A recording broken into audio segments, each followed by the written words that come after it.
사도신경으로 신앙 고백 드림으로 새벽 예배 시작합니다. 전능하사 천지를 만드신 하나님 아버지를 내가 믿사오며 그 외아들 우리 주 예수 그리스도를 믿사오니 이는 성령으로 잉태하사 동정녀 마리아에게 나시고 본디오 빌라도에게 고난을 받으사 십자가에 못 박혀 죽으시고 장사한 지 사흘 만에 죽은 자 가운데서 다시 살아나시며 하늘에 오르사 전능하신 하나님 우편에 앉아 계시다가 저리로서 산자와 죽은 자를 심판하러 오시리라. 성령을 믿사오며 거룩한 공회와 성도가 서로 교통하는 것과 죄를 사하여 주시는 것과 몸이 다시 사는 것과 영원히 사는 것을 믿사옵나이다. 아멘. 이 아침에 우리에게 주시는 하나님의 말씀은 요한복음 12장 44절에서 50절 말씀까지입니다. 요한복음 12장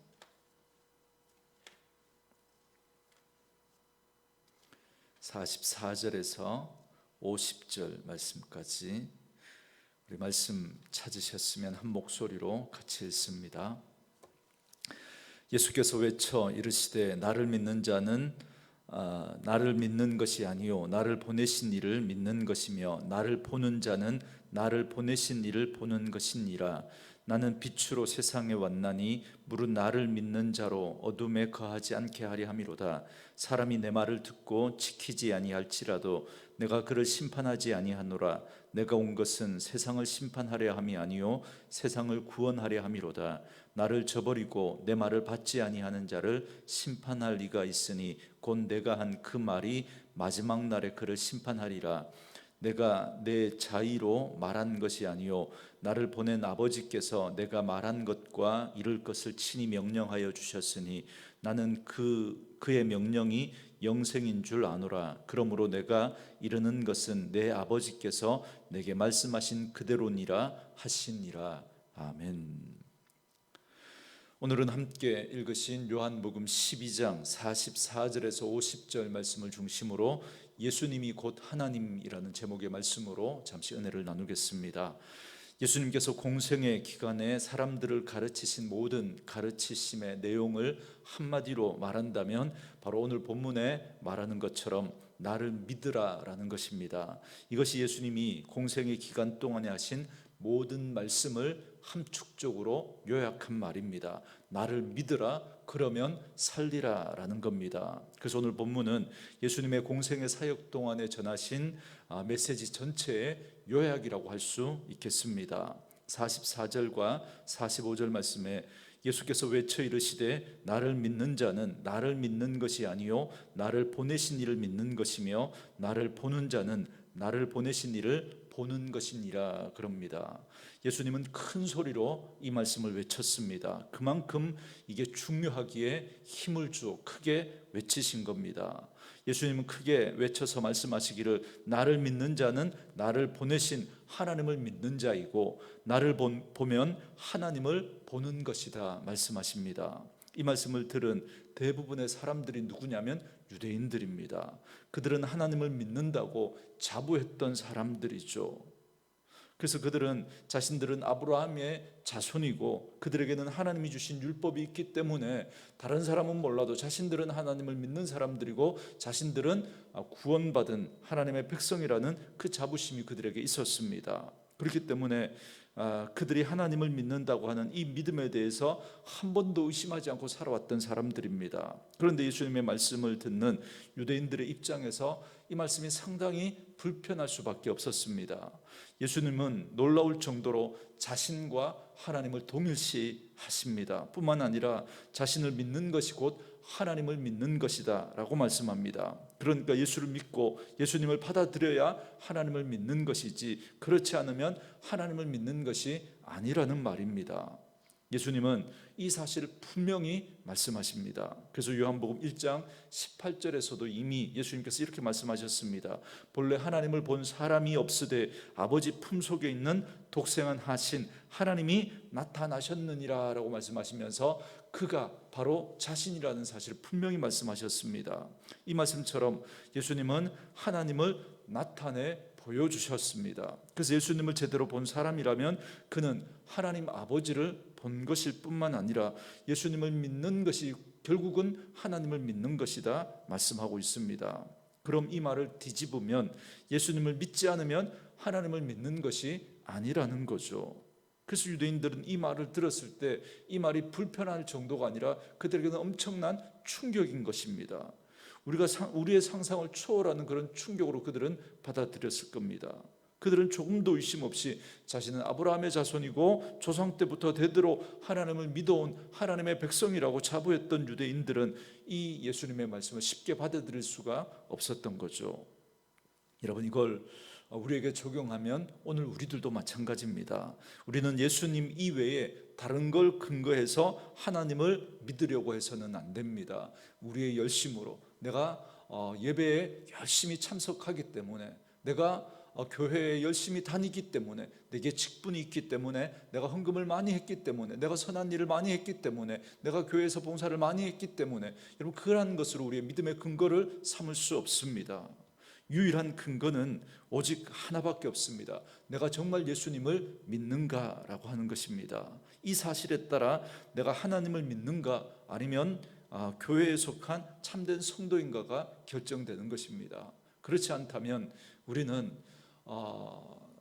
하나님의 백성이 아니라 그냥 무늬만 종교 생활하고 있는 종교인이 될 수도 있는 것이죠. 하나님을 믿는 것이 아니라. 이와 같이 예수님은 하나님을 믿는 믿음의 근거는 오직 예수님을 믿는 믿음에 있다라는 사실을 분명히 말씀하십니다. 그래서 이어서 이렇게 말씀하십니다. 46절에 나는 빛으로 세상에 왔나니 무릇 나를 믿는 자로 어둠에 거하지 않게 하려 함이로다 그럽니다.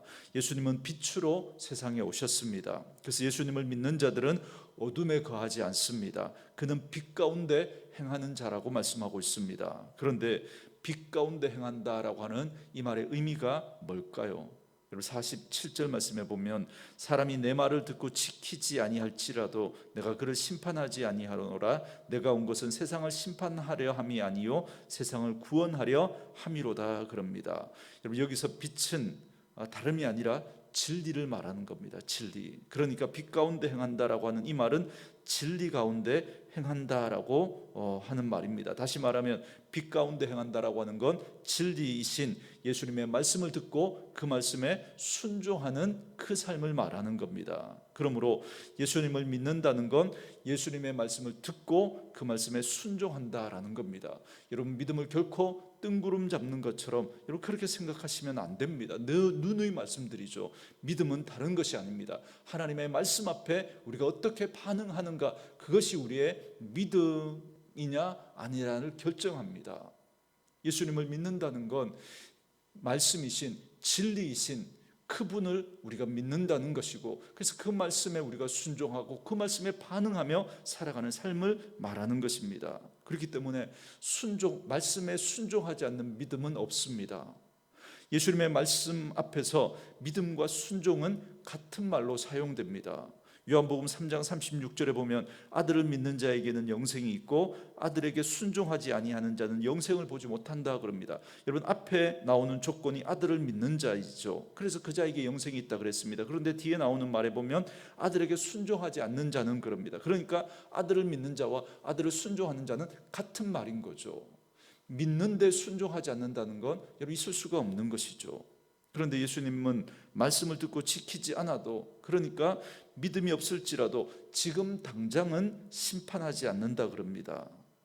왜냐하면 예수님이 이 땅에 오신 이유는 심판하기 위해서가 아니라 예수님께서 초림하신 그 초림의 그 이유를 말씀하시는 거죠. 그건 구원하시기 위해서입니다. 그래서 요한복음 3장 17절은 그래서 하나님이 그의 아들을 세상에 보내신 것은 세상을 심판하려 하심이 아니요 그로 말미암아 세상이 구원을 받게 하려 하심이라 그렇게 말씀하십니다. 주님은 심판의 보좌에 앉는 것을 마지막 재림의 날까지 미루셨습니다. 그래서 예수님이 이 땅에 초림으로 오신 그 이후부터 재림 전까지 이 기간은 여러분 구원의 때이고 은혜의 때입니다. 하나님은 그 심판을 미루면서까지 하나님은 택한 자를 구원하시기를 원하시는 것입니다. 그러므로 지금은 은혜의 날이고 구원의 날인 것이죠. 구원의 주로 이 땅에 오신 그 예수님이 마지막에 이 세상의 마지막 날에 다시 심판주로 이 땅에 오실 것입니다. 그때는 더 이상 기회가 없습니다. 그때는 예수를 믿는가 믿지 않는가에 따라서 여러분 분명히 심판이 우리에게 임할 것이기 때문에 그렇습니다. 그러므로 우리에게 예수님을 통해서 삶과 죽음의 열쇠가 주어졌습니다. 그 열쇠는 바로 예수님의 말씀입니다. 예수님을 믿는 자가 하나님을 믿는 것처럼 예수님의 말씀을 듣고 지키는 자가 예수님을 믿는 자들입니다. 그들에게 구원이 주어지는 것입니다.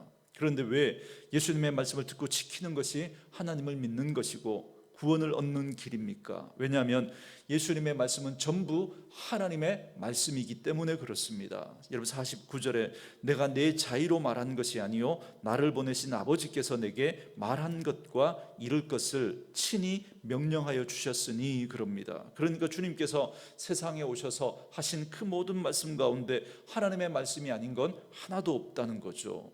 이미 수차례 예수님은 자신의 말씀이 스스로 하시는 것이 아니라 하나님께서 가르쳐 주신 대로 하나님이 일러주신 대로 하신 말씀이라고 언급했습니다. 요한복음 7장 17절에서도 8장 28절에서도 이렇게 그 말씀을 이미 하셨습니다. 그러므로 예수님의 말씀은 곧 하나님의 말씀입니다. 그래서 예수님의 말씀은 모든 불신자들을 향한 하나님의 심판의 근거가 될 것입니다. 그래서 48절 말씀처럼 예수님의 말씀이 마지막에 심판하십니다. 그러므로 비록 예수님이 심판하러 지금 온 것은 아니지만 구원하러 오셨지만 그러나 심판의 날이 반드시 오게 될 것입니다. 그런데 그 심판의 근거는 예수님의 말씀입니다. 예수님의 말씀을 듣고서 지키지 않는 사람들, 그분의 말씀을 무시했던 사람들은 심판을 받게 될 것입니다. 그 예수님의 말씀은 바로 나를 믿으라는 거죠. 그래서 50절에 보면 나는 그의 명령이 영생인 줄 아노라 그렇게 말씀합니다. 하나님은 우리에게 영생을 위한 명령을 주십니다. 그 명령은 바로 예수님의 말씀이고 그 예수님의 말씀을 한마디로 결국 요약하면 나를 믿으라는 것입니다. 여러분 이 주님의 말씀 너무나도 선명하고 너무나도 단순하고 너무나도 명쾌하지 않습니까? 하나님의 명령을 지키는 자에게 영생이 있습니다. 그 말씀의 주체이신 그 예수님을 믿는다는 것은 그 말씀을 믿는다는 것은 그 말씀의 주체이신 예수님을 믿는 거거든요. 그러므로 하나님의 명령은 결코 어렵지 않습니다. 너무나 단순하고 너무나 명쾌하고 너무나 분명합니다. 예수님을 믿는 것입니다. 말씀을 믿는 것입니다. 그런 자에게 영생을 주십니다. 그런데도 사람들은 이 쉬운 이 하나님의 말씀 그 예수를 믿는 걸 여러분 쉽게 받아들이질 못합니다. 쉽게. 왜냐하면 인간의 죄성 때문에 그렇습니다. 여러분 인간의 죄성 그 뿌리는 내가 하나님 되기 위해서 하나님을 밀어낸 거거든요.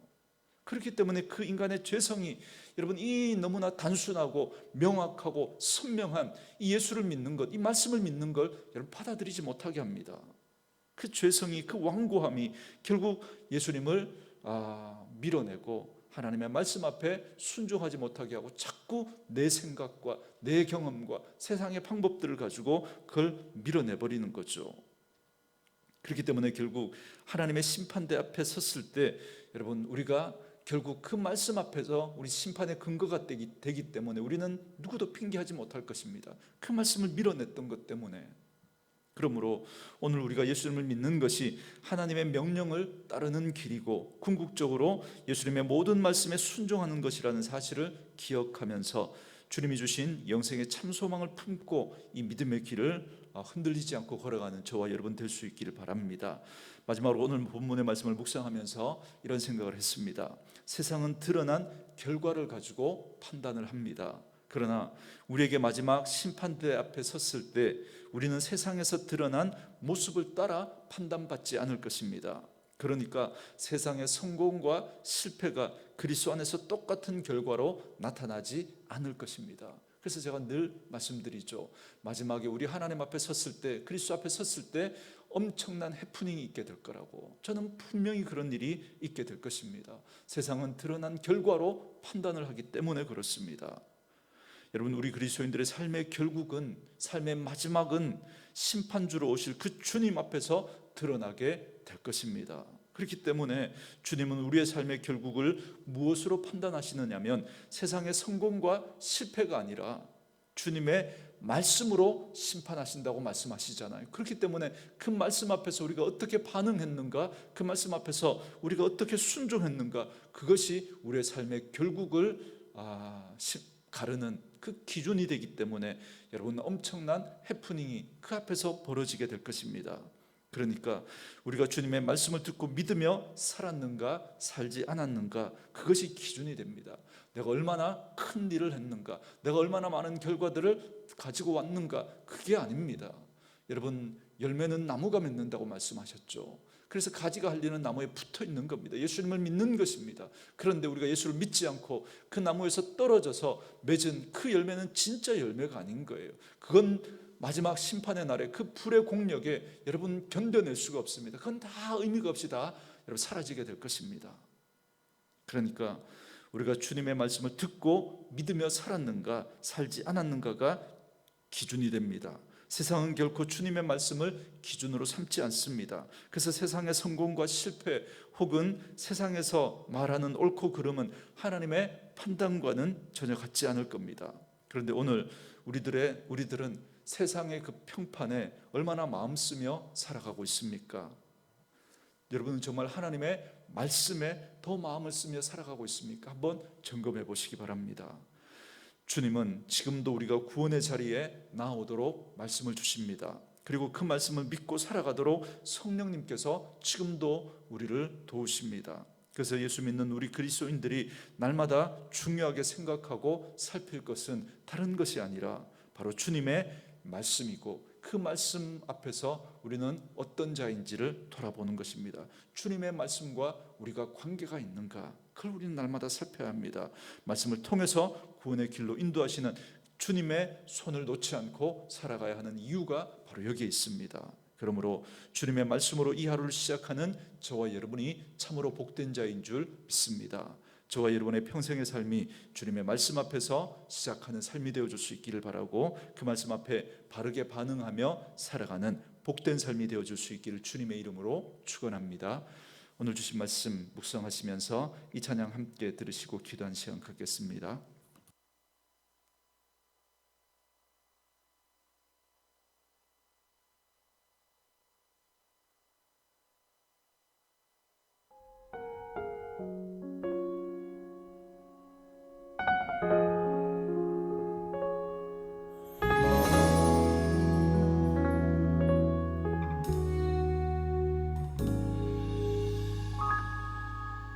말씀 앞에서 경외함으로